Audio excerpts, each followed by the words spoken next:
Okay. All right. So a little bit of a recap from what we were talking about last time, right? So we're interested in this concept, the first fundamental welfare theorem, and it says competitive markets are efficient, and we have all these different notions of efficiency. So we want to be careful, and we want to make sure that we define competitive markets properly. You all will come to realize, at least the more and more economics that you take, especially in this class, but in other classes too, that there are very, very few markets that are truly competitive. So you might at some point end up wondering, well, is the first fundamental welfare theorem really good, right? A good place, because there are so many places where markets can fail to be competitive. So does it really help us that much? It's a good question. It's not one that I'm gonna answer for you because I'll just say that a lot of people, reasonable people, come to the conclusion that there are a lot of markets that are reasonably competitive, and because of that, the first fundamental welfare theorem still is helpful in a way of thinking about how those markets work, whether they're efficient or not. So we did define competitive markets a little bit more precisely. We talked about they have to have no market power and no externalities, and there should be really good information among the market participants. We haven't really talked about what those things mean in detail yet, but we will before the end of the class. So hopefully you have some general ideas of what competitive markets look like. And now we wanted to talk about, okay, when we're talking about efficiency, generally talk about this notion of general economic efficiency. And general economic efficiency has these two components, and we got stuck, not stuck, but we haven't finished with it yet, with this idea of allocative efficiency. And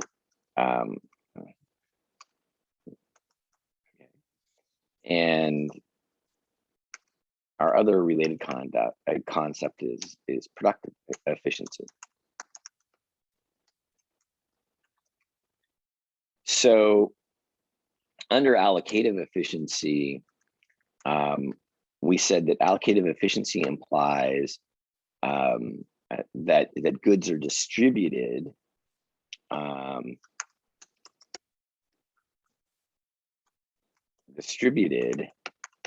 to consumers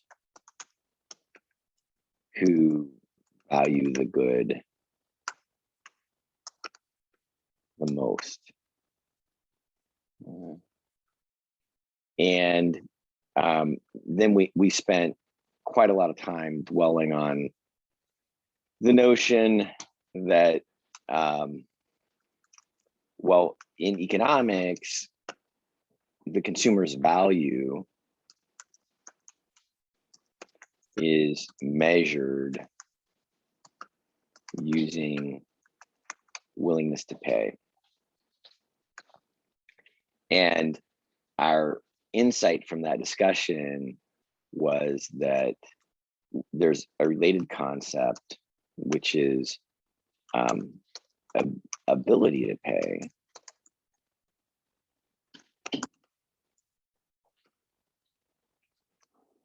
Is not considered in determining willingness to pay. And again, those are just things to kind of like note when you're interpreting the results of your work and what it means for something to be efficient. It's also worth noting that when we talk about efficiency,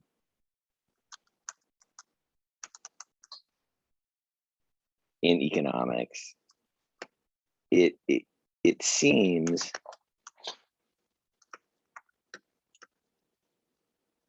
the economics profession is suggesting that efficiency is good or desirable. And again, I'm not going to argue that one way or the other. I'm just going to say that that's true. It comes across that way. And that's one of the reasons why some people might, kind of criticize some of our policy analysis. And I'll call it analysis and not advice. Turns out that in practice, that when economists are hired by particularly big government agencies and they do analysis, that a lot of it is used by policymakers to justify the decisions they make. And most of the time when that's done implicitly, it's a victory for efficiency. But like I said, there's all this other stuff kind of going on behind the scenes that you as soon-to-be experts in the discipline should know. That there may be some errors with respect to what people think is important. So, and by people I mean just general lay people that are affected by the policies may not agree if they knew all of the details about what efficiency means and what it doesn't mean. So that's just something to be aware of. Okay, so now what we're really interested in is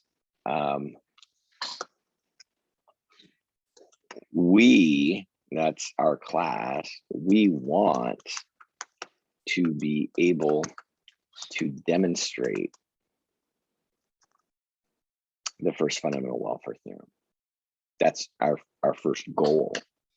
And so if you wonder why we're talking about this stuff and how it relates to the problems that you're being asked to solve and the math that we're doing, well, it's because we have this goal of wanting to demonstrate the first fundamental welfare theorem. And so that's what we're working toward right now. Now, we haven't talked about productive efficiency, but we will shortly. But the first thing that we want to do is go ahead and make sure we understand the concept of willingness to pay. So graphically and algebraically, the concept of willingness to pay, as we described last time, this is a little bit of a recap too, is associated with our Now, this is technically called, and you'll see on Ignithium, and I'll just write, some general function. Say it's 100 minus 2 QB. That'll be our inverse demand equation. Now, just so you understand, the inverse demand equation, we often refer to that as demand. It's technically, and I'll talk with somebody about this. Okay, so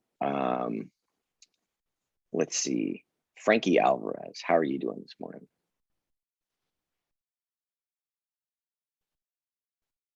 Frankie?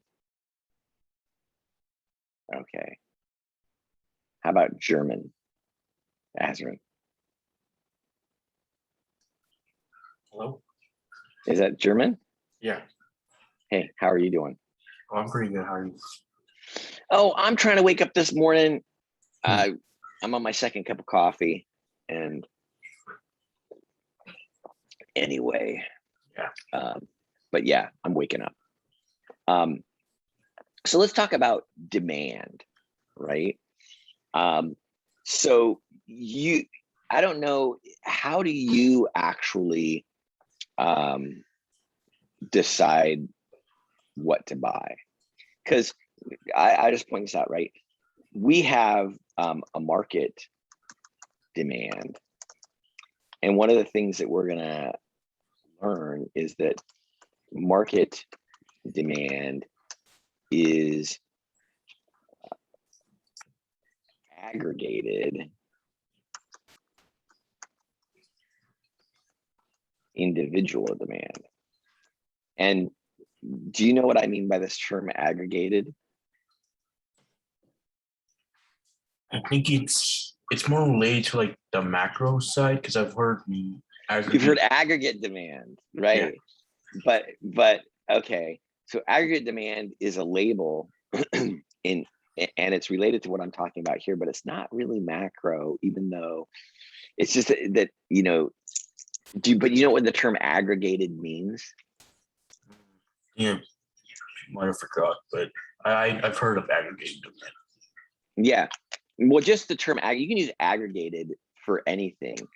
Like sometimes they talk about in business, like the aggregated, marketing, data, or so aggregated is another is a term. Aggregate and aggregated are terms that can be used for lots of stuff, but what it means is added together.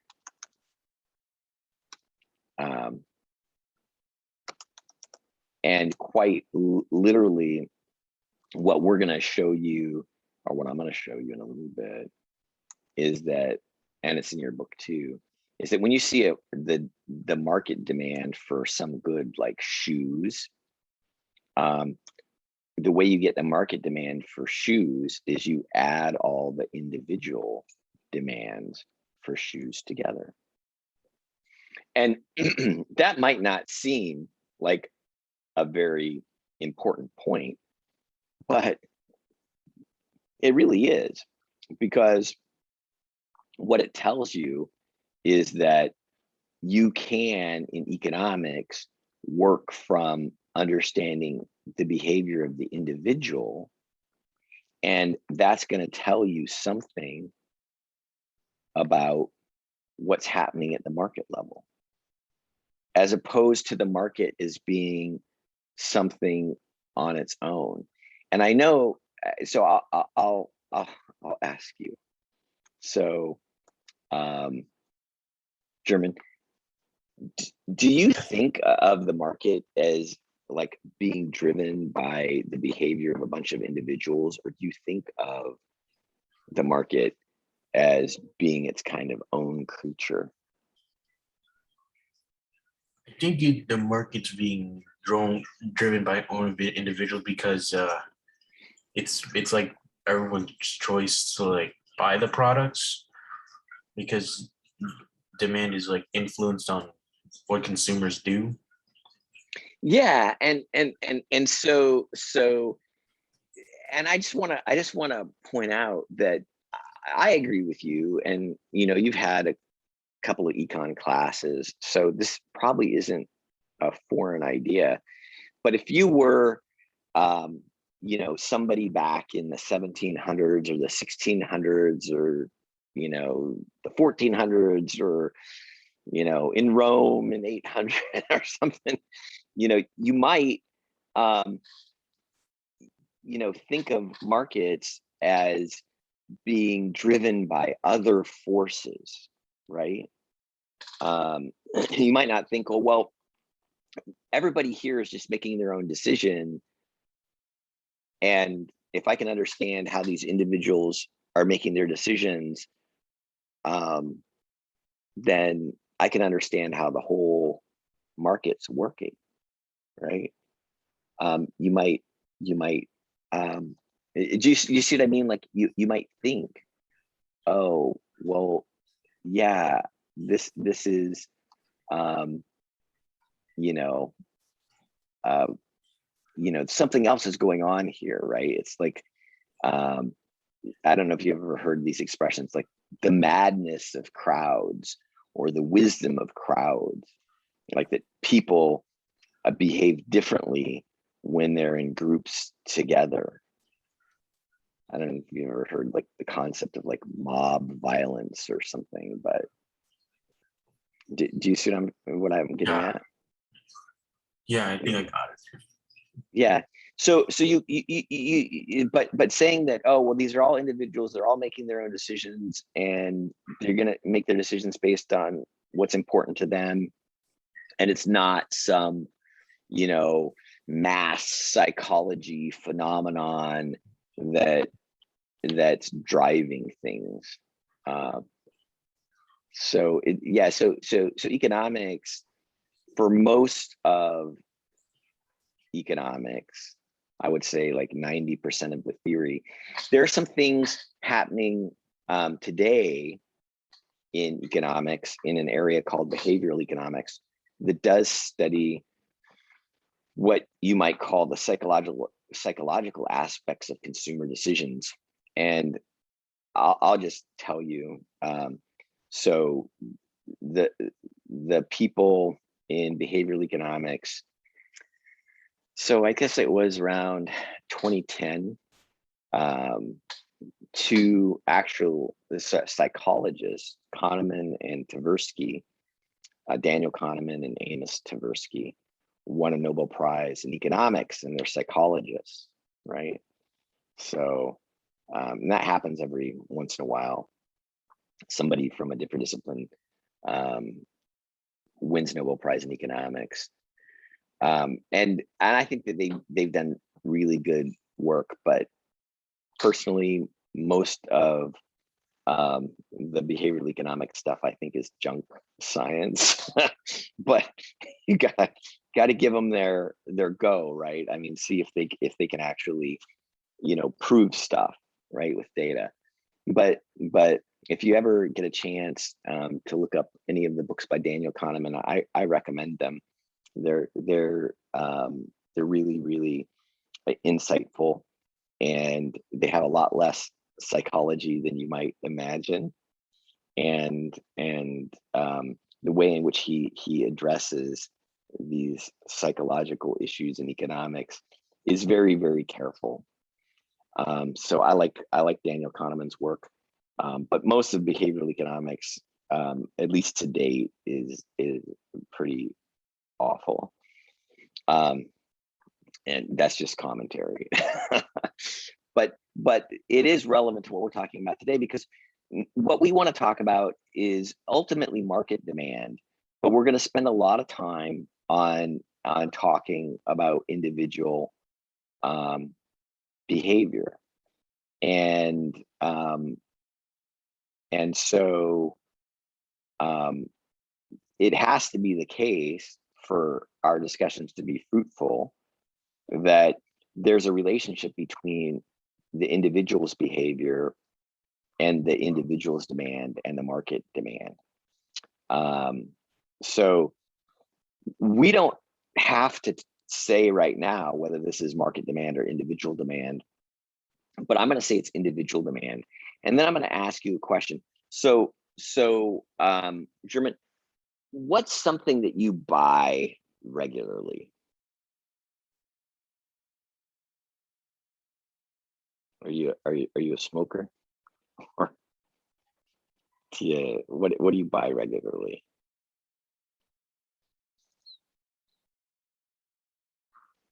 Okay. Did you drop off, German? I can't hear you.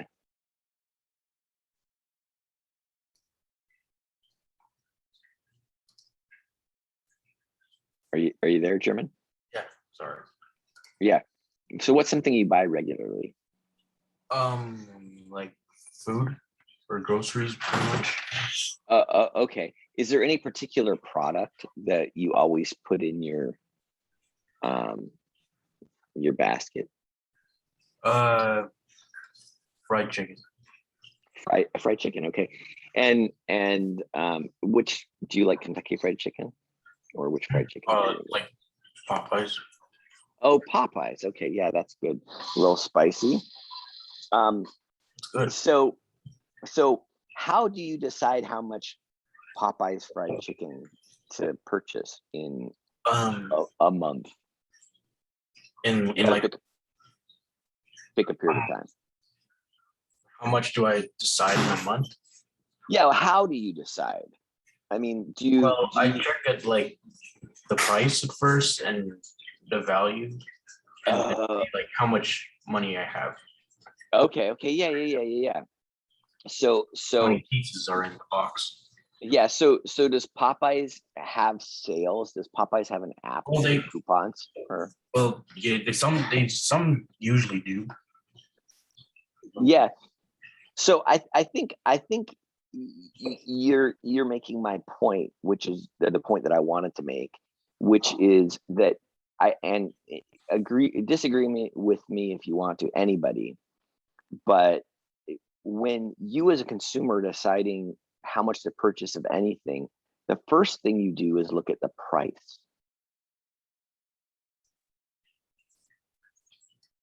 Does anybody not look at the price first?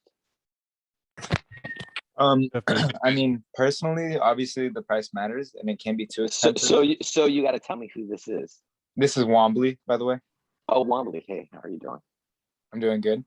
But personally, another factor that I consider is like kind of what does it bring to me? Why do I benefit from it? Like I would rather pay more for like a Waba grill or flame broiler than pay less for like a McDonald's, because I'm going to gain more like in terms of nutrition out of it.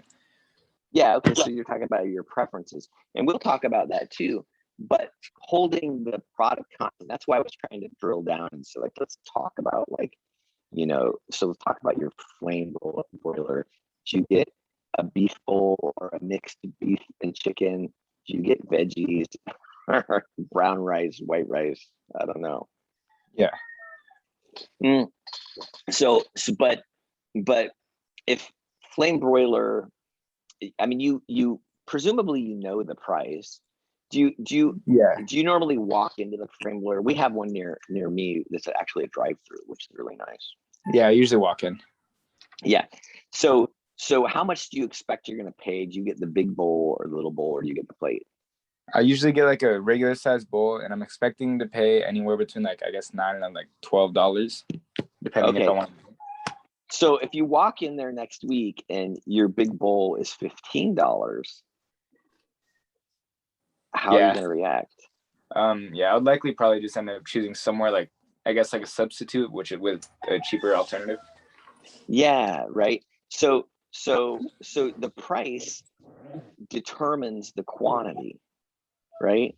And so that's the point I wanted to make, because when we talk about demand, okay, what we mean is that quantity is a function, and I'll just put a general F here, a function of the price of the product, and potentially other things too, but I'm just not going to put anything else in there right now. And so you might kind of remember this again from like general science. And I had German for a long time, so I'll talk to you, Wombly. So So you have y is equal to some function of x, right? And so generally we have this what we'd call an independent variable x, which we graph on the horizontal axis, and then our dependent variable y we graph on the vertical axis. That's the way that things are normally done. Does that make sense? Right? Yeah. Right. But look here, if demand, the quantity you're gonna purchase, is determined, and that's what it means for Q to be dependent on P, you look at P and then it determines Q, whether you buy or you don't buy. So it looks like price is the independent variable and Q is the dependent variable. Do you see what I mean, Wobbly? Yeah, I'd agree with that.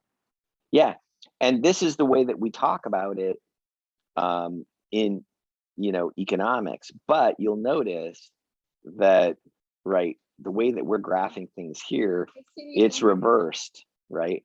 We have our independent variable on the horizontal axis and our dependent variable on the horizontal axis and our independent variable on the vertical axis. We flipped things. Do you see what I mean? Yes. So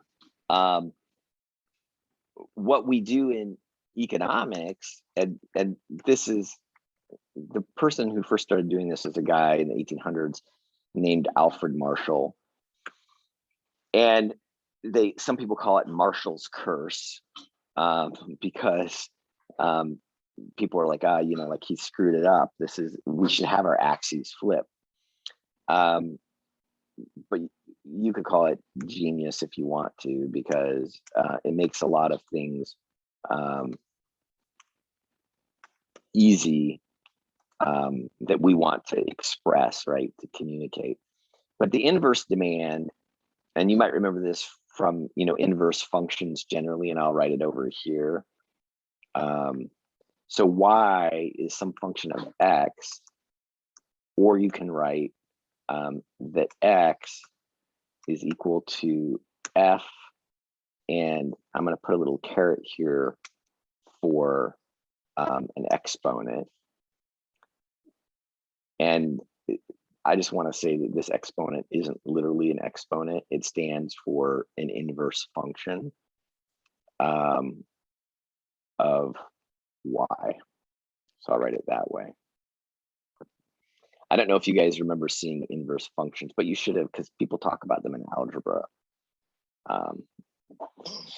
But so our inverse demand function is, right, P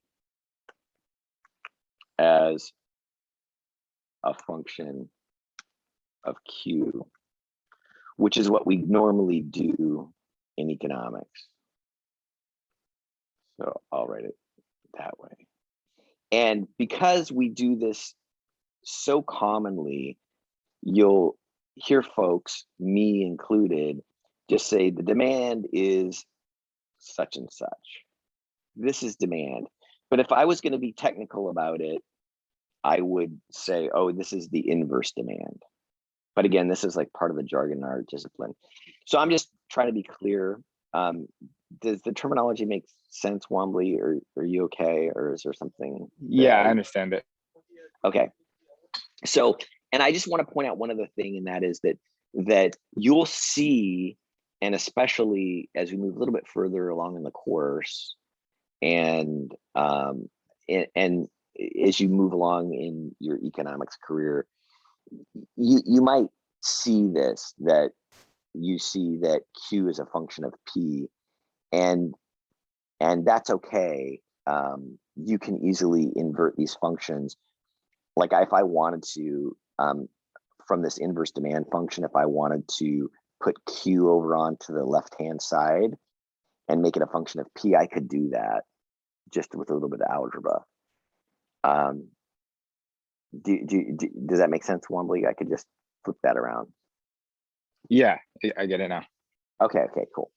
So this is our demand function, and we're going to talk about the demand for an individual, and this is going to carry over to the market demand because the market's just composed for a bunch of individuals. So we just need to figure out what's going on with the individual demand function.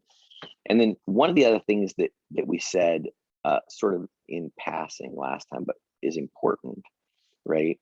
So there are two different ways to interpret this. We can look at a particular price, and I'll just say this is, P1, and this is what is often done, but it's not the only thing we can do. Then we go over to the value of the function and look down into the value in the domain. And so for that point on the demand curve, I'll put a little circle there. For that point on the demand curve, right? And this is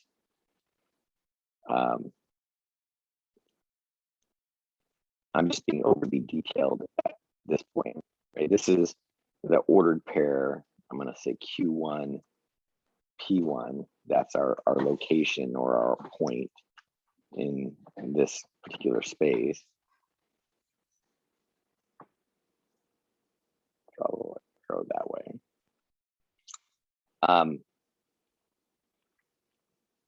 For that price, we can figure out how much the consumer is going to purchase. But we can also do things the other way, which we did last time. If we want to relate this to efficiency, right? We can look at Q1 and then go up to our point and then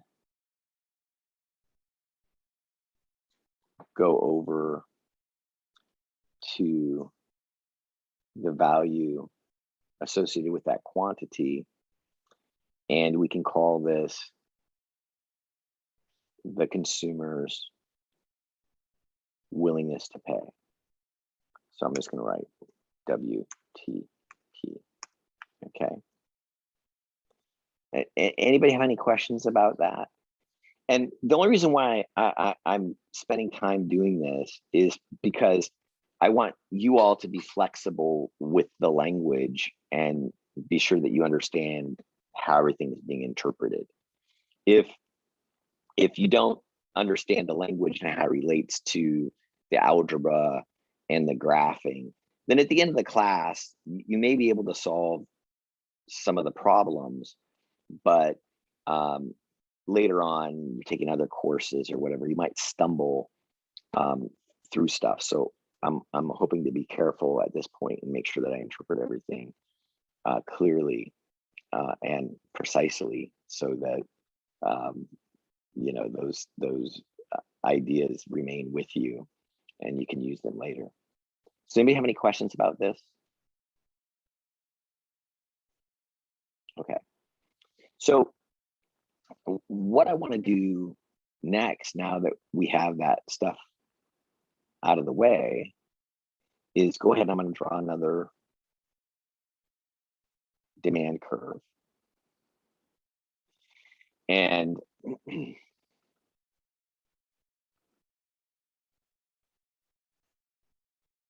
so there's our demand curve. And I'll call this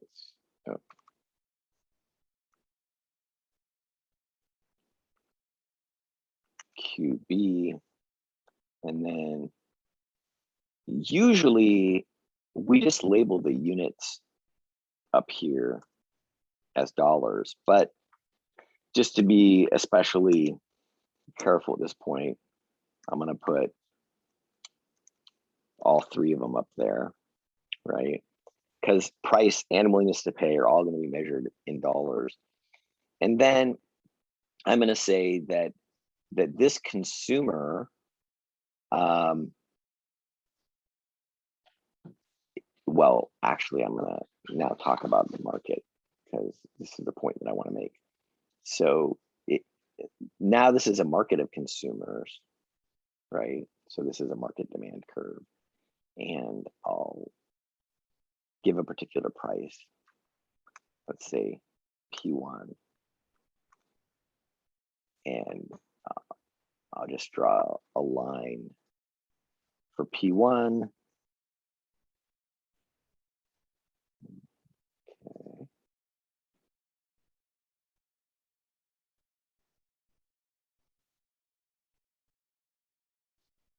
There's our line for P1. And we'll say that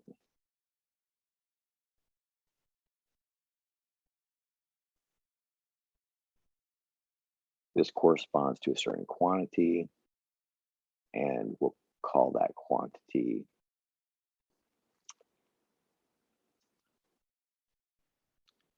Q1, and we'll say, for example, that that's going to be equal to 10 units, right? Okay. So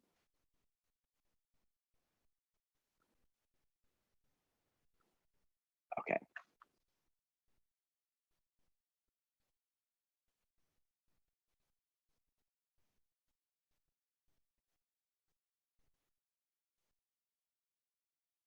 So let me pick somebody else to chat with. Okay. Okay, Zainab, you here this morning? I am. Hi. Hi, how are you doing? I'm good. How are you?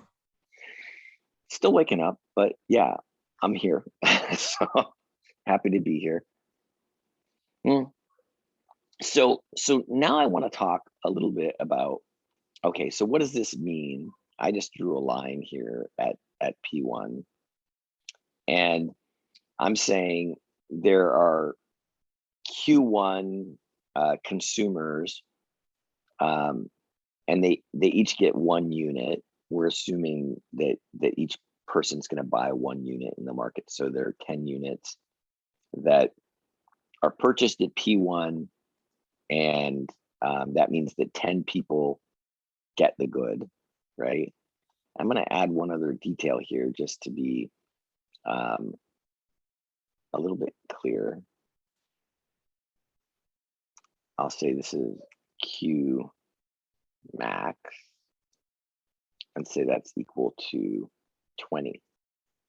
Okay, does that look clear to you, Zainab? Yeah. So 10 people get the good, but at this price, and I don't know if it's helpful or not, we could put a specific number there. Let's just say this is, I'll drag that a little bit that way and say it's $100. Okay, and then I'll move my arrow. So at $100, 10 units are purchased by 10 folks. If the price was 0, right, then 20 units would be purchased. So these folks here, right, these 10 people between 10 and 20, right, they don't get the good, right? Does that make sense? They don't purchase it, so these people are unserved. Do you see what I mean, Zainab? Yeah. Right. So the question is, right, is are the goods here in the market being distributed in an allocatively efficient way? And we said for that to be true, that the goods are distributed to the consumers who value them the most, to the consumers that have the highest willingness to pay. So is that true here?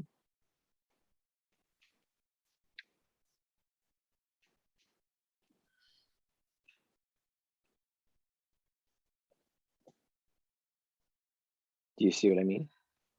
Yeah, it is. It is true. Yeah, Yeah. And why do you say that? because those people are not willing to pay at the price. Yeah. So like if we look at like the first one, right, we'd say, oh, that first consumer has a willingness to pay up here. It's something above $100, right? And then the second consumer has a willingness to pay that's also above $100, and so on for the third and the fourth, right? I'm not going to draw 10 lines, I don't think, but you get what I mean, right? All of these folks have a willingness to pay as measured by the height of the demand curve in the market where they show up, have a willingness to pay above the price, 100, right? But if we look at the willingness to pay of the folks that are not served down here, the good's not worth 100 to them, so they don't get it, right? The market does not allocate them a unit of the good. Now, what might be inefficient, right, is, and by the way, this is just a little bit of terminology. Remember, Zainab, do you remember me saying that economics is a scientific study of resource allocation mechanisms at the very beginning of the class? Yes. Yeah, and I said the market is one mechanism, and the one we're going to mostly study. But sometimes people call this the price mechanism instead of the market mechanism. It's the same thing, but you might see that term, the price mechanism, is we're using the price to allocate this good among consumers, right? And the consumers that have a lower willingness to pay don't get it, and the ones with a higher willingness to pay do.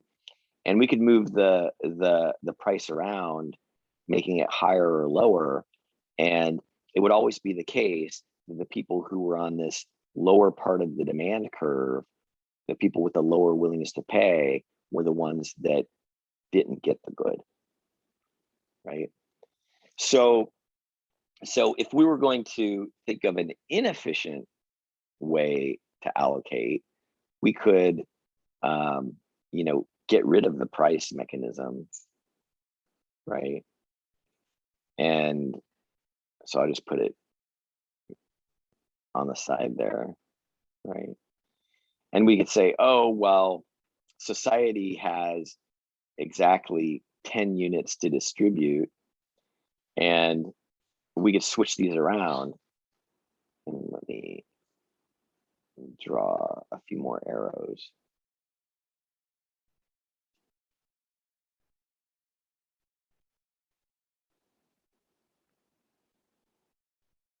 Okay. And right now, so the green arrows are you do without, pink arrows are you get the good, right? And we could say, oh, well, let's take one of these and swap it out for one of these, right? So we take this low willingness to pay consumer, and we give them a unit of the good, right? And then we take this higher willingness to pay consumer, and they go without. And let's do that for a couple more, just to be clear.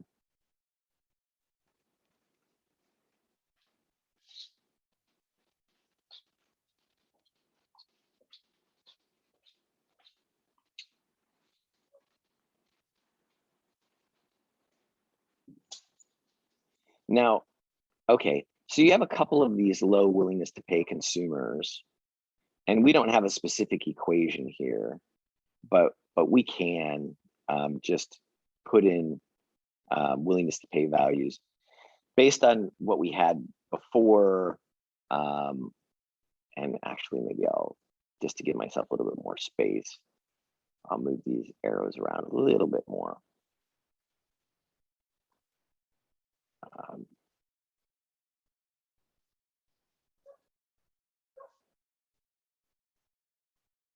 Okay.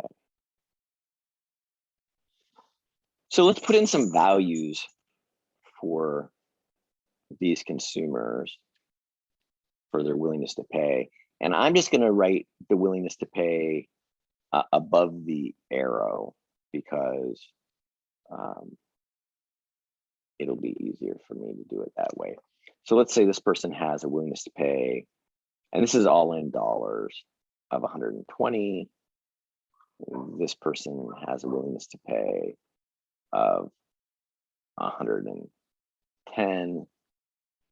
And I'll put these low willingness to pay consumers down here that got the good that wouldn't have. They have to have below 100. So I'll put one in at 70. And I'll put another one in at, let's say 30, right? So does that make sense, Zainab, the way that I've organized this? It does. Okay. So now you have to ask yourself this question, right? So see these pink arrows down here where the consumers get the good. And so that pink arrow means they get a good, but they only value it at 70. And this one, they get the good, but they only value it at 30. And these folks up here with these green arrows, they don't get the good, but they have these willingness to pay of 110 or 120. Can you think of a way that you could make these consumers that have the good but have a low willingness to pay better off, and also make the people that have the high willingness to pay but didn't get the good also better off? So a lot of times we have this phrase you'll hear, gains from trade. Okay. And sometimes we'll say, you know, efficiency maximizes. Well, and I'll say it this way because this might be a little bit clearer. This is another way of restating the first fundamental welfare theorem. And efficient market maximizes gains from trade. Okay. So I go back to my question, Zainab, and if anybody else wants to, they can chime in, raise their hand. But can you all see we have this inefficient allocation, and can you think of a way of making everybody better off with making nobody else worse off?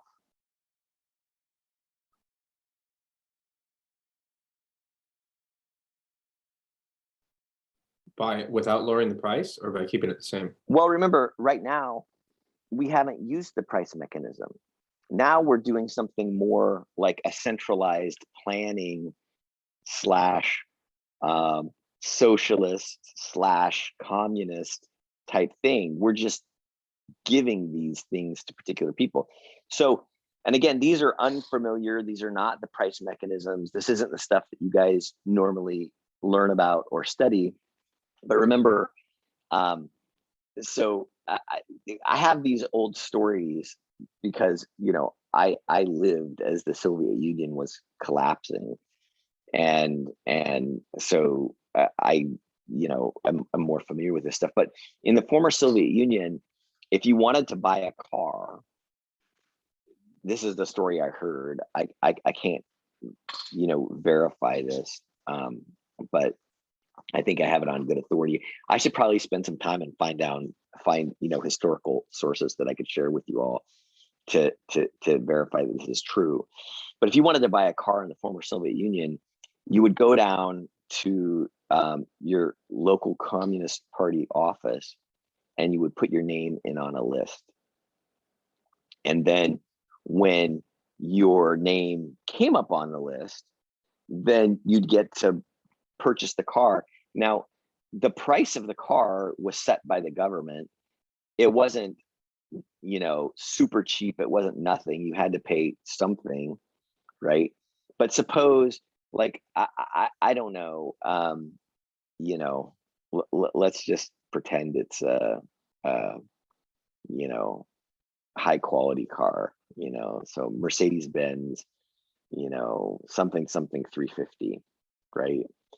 If instead of going down to the Mercedes Benz dealer and they have a price posted and it's the price they want to charge, and given the number of cars they want to sell, that's the price that'll, you know, match supply and demand.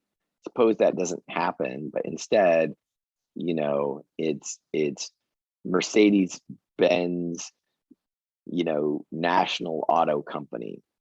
And the way you get a Mercedes Benz is you go down there and they say, well, we're going to charge you $10,000 for this car, which is, you know, is cheap for a new Mercedes. We'll put your name on the waiting list and we'll call you when your name comes up, right?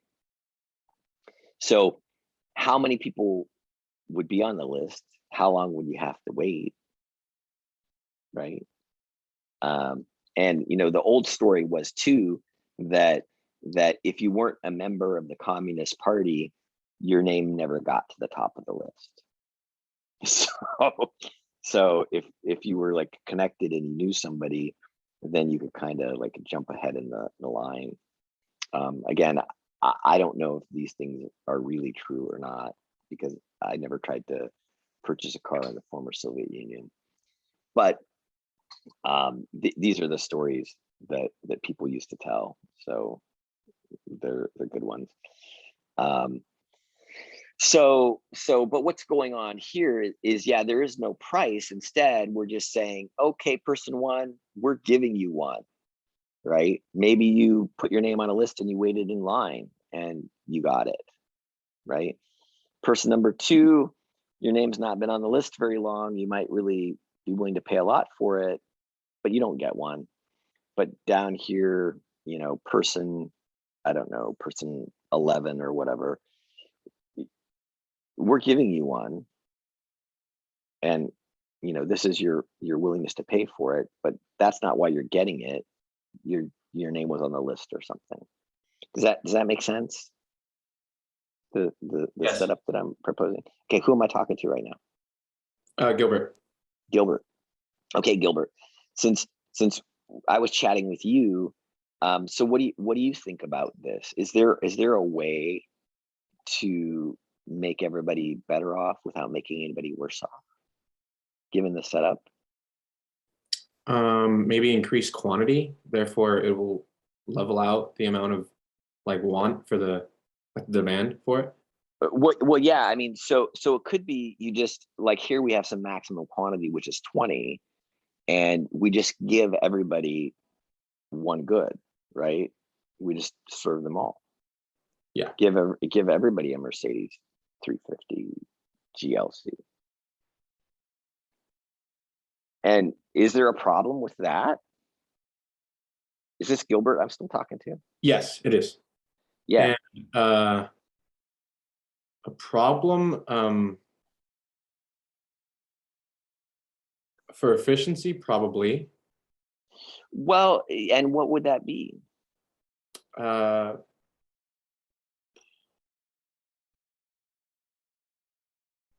Wouldn't be production. It would be. Well, I was going to say, no, I think so. Think about this, right? How come everybody doesn't have everything that they want right now?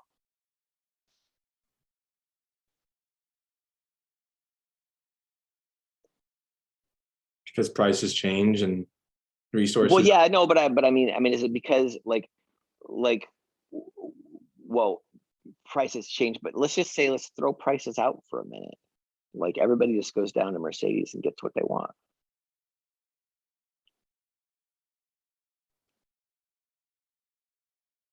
You know what I want, Gilbert? Yeah. No, you do. You know what I want? What do I want?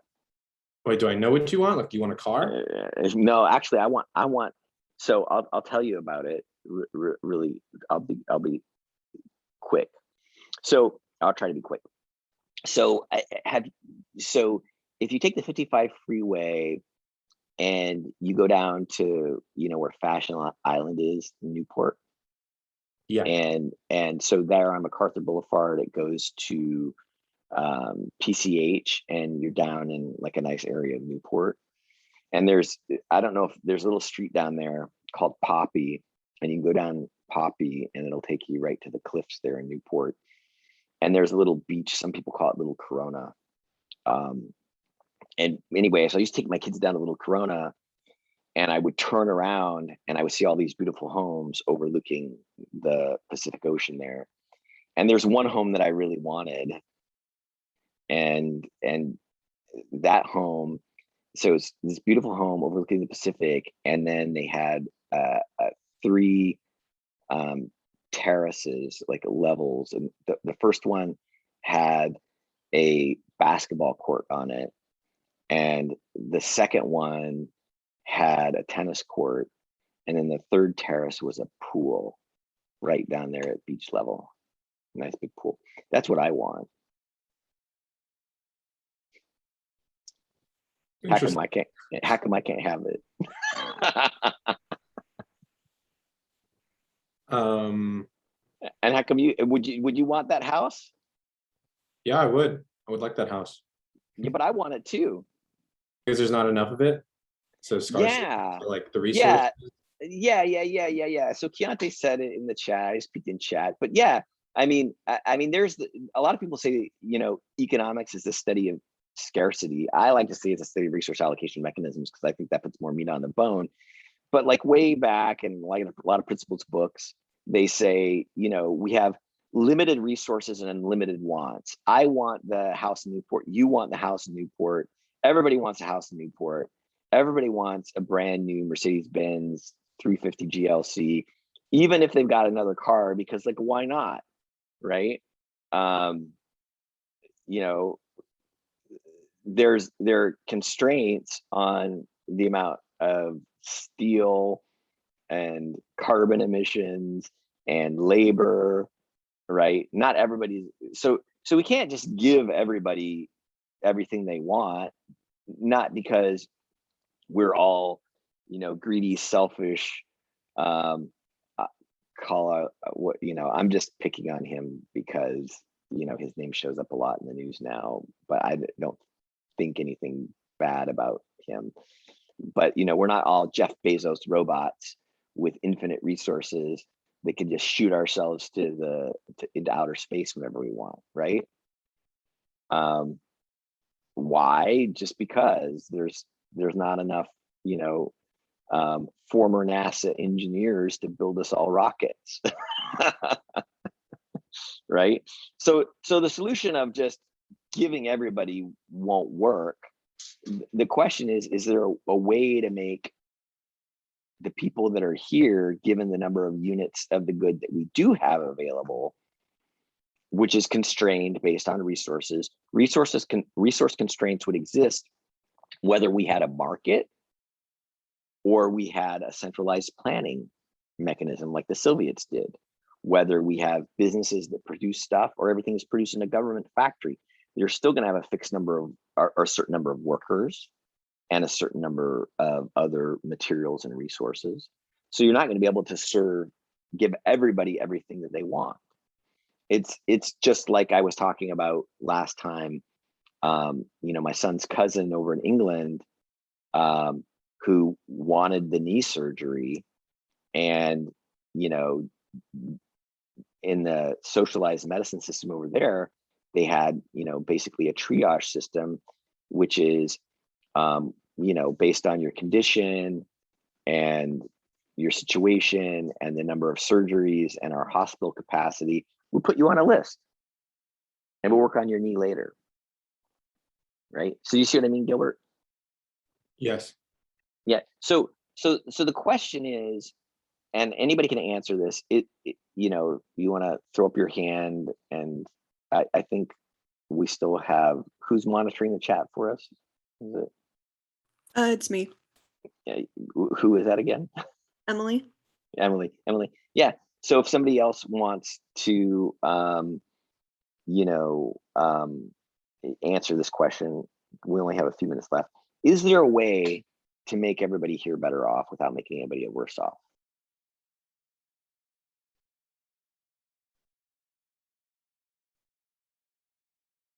Okay, I saw a chat bubble. Yeah, Brian said green can buy pink. Yeah, so Brian O or Brian M? Oh, M. Okay, Brian M. Give us your thoughts. So I think green could pay what pink values the item, plus give a little incentive, but nothing that passes what they believe the item is worth. Yeah, so we could have a trade, and they could both be better off if this person's willing to pay 110, right? And this person, we could pick either the 30 or the 70, but it'll work in either case. It doesn't really matter, right? If they value it at 70, then the person that values it at 110 could offer them 75 or 80, right? And then they're going to get their willingness to pay for the good, plus they're going to get a little bit of bonus money, right? And this person's going to be paying less than their willingness to pay for the good. They pay 80, and since they value it at 110, they'll also be better off. So whenever we have this sort of misallocation, then there's a possibility that individuals can trade and that they'll both be better off. Okay, and so this kind of gets us to, and I'll put it here. Okay, the formal definition of efficiency that's used broadly in economics, that's even a bigger idea than, and sometimes you'll hear Pareto efficiency, and sometimes you'll hear Pareto optimal.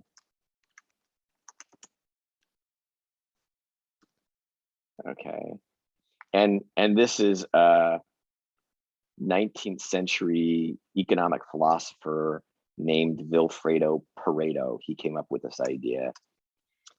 But he says an allocation, which is an assignment of resources, is efficient when, and I'll just say it simply, all gains from trade have been exhausted. So another way of saying that, or you could say, when it is no longer possible to make at least one person better off without making someone else worse off. So he kind of defines efficiency as like a checkmate type scenario. So if we go back, and we go back to our original assignment of resources. So I'm going to move the arrows around back the way they were before, right? So now the person with 70 doesn't get it, but the person with 110 does. And remember, this is what the price mechanism did for us. And the person with 120 gets it, but the person